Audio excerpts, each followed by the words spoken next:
Weapons and Tactics Instructor course is designed to provide an advanced tactical training scenario for our Fleet Marine Force units and their sponsored Weapons and Tactics Instructor candidates, or their PWTIs. The WTI course serves to train individuals in order to become training officers and go back to their Fleet Marine units. The Weapons and Tactics Instructor course consists of about 7 weeks.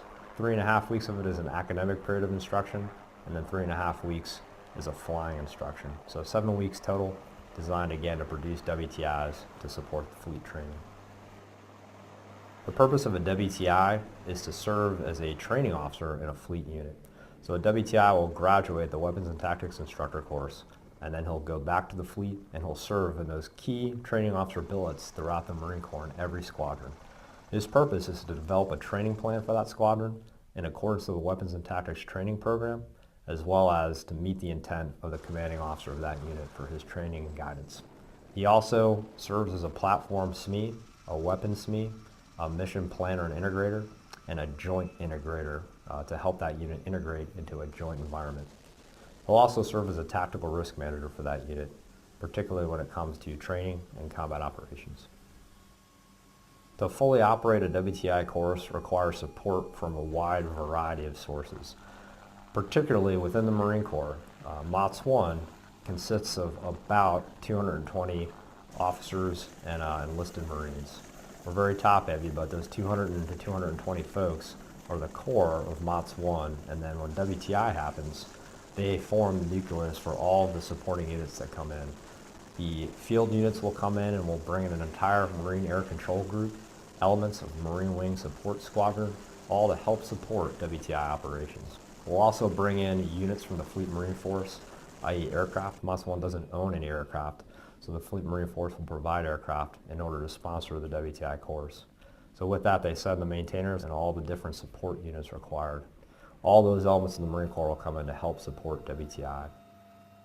As far as training goes, WTI is characterized by advanced tactical training that encompass full spectrum operations. So what that means is when units come here and individuals train to be a WTI, we expose them to mission sets that they perhaps haven't seen before in order to prepare them for combat. Our goal is to train a WTI and have him see the full spectrum of operations so that he's prepared for anything when he goes back to the fleet. Particularly, we try to enhance the training here at WTI by bringing in advanced threat systems to provide that advanced training. And then with all of the assets we have that support WTI, we bring them into Yuma, Arizona, combine them together to perform a large force exercise in terms of the actual events that we do. During WTI, we have a number of major evolutions. Most of our major evolutions are based or O-plan informed, meaning they're the scenario that the event is built on, the threat that the scenario simulates, the type of mission that we do in that event simulates a real-world mission scenario or a plan that we have. First, to start off with some of our major evolutions, we'll do Assault Support Training 1, which is basically a raid or a CAS event, company-level raid in the 2507 South, utilizing heliborne assets as well as fixed-wing support platforms, unmanned aerial systems. We'll integrate cyber warfare into that, and then the students will start to advance to Assault Support Training 2 and 3, where they'll conduct a dual-site raid in AST2, and finally a dual-site, a non-combatant evacuation operation in AST3.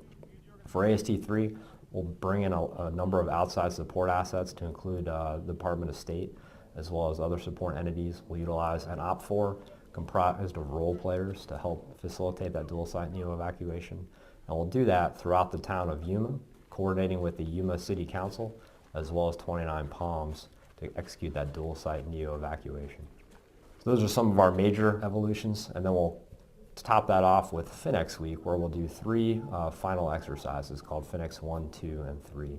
For FINEX 1, we'll start off with a TAC Air strike against a target set up in the Nellis Tactical Training Range that will set the stage to facilitate battalion-level assault out of YPG up to 29 Palms to integrate all of the assault support platforms with the battalion. In this case, it would be 3rd Battalion, 3rd Marines. Then they'll do a battalion-level insert into 29 Palms. FINEX 2 will be a strike coordination and reconnaissance exercise along with close air support in a raid in the 2507 North and South.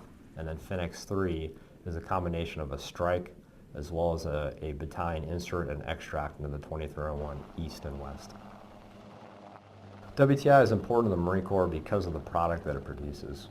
For a training continuum within the Marine Corps, one of the cornerstones of WTI, again, is the production of that weapons and tactics instructor that goes to the fleet and serves in that training officer billet.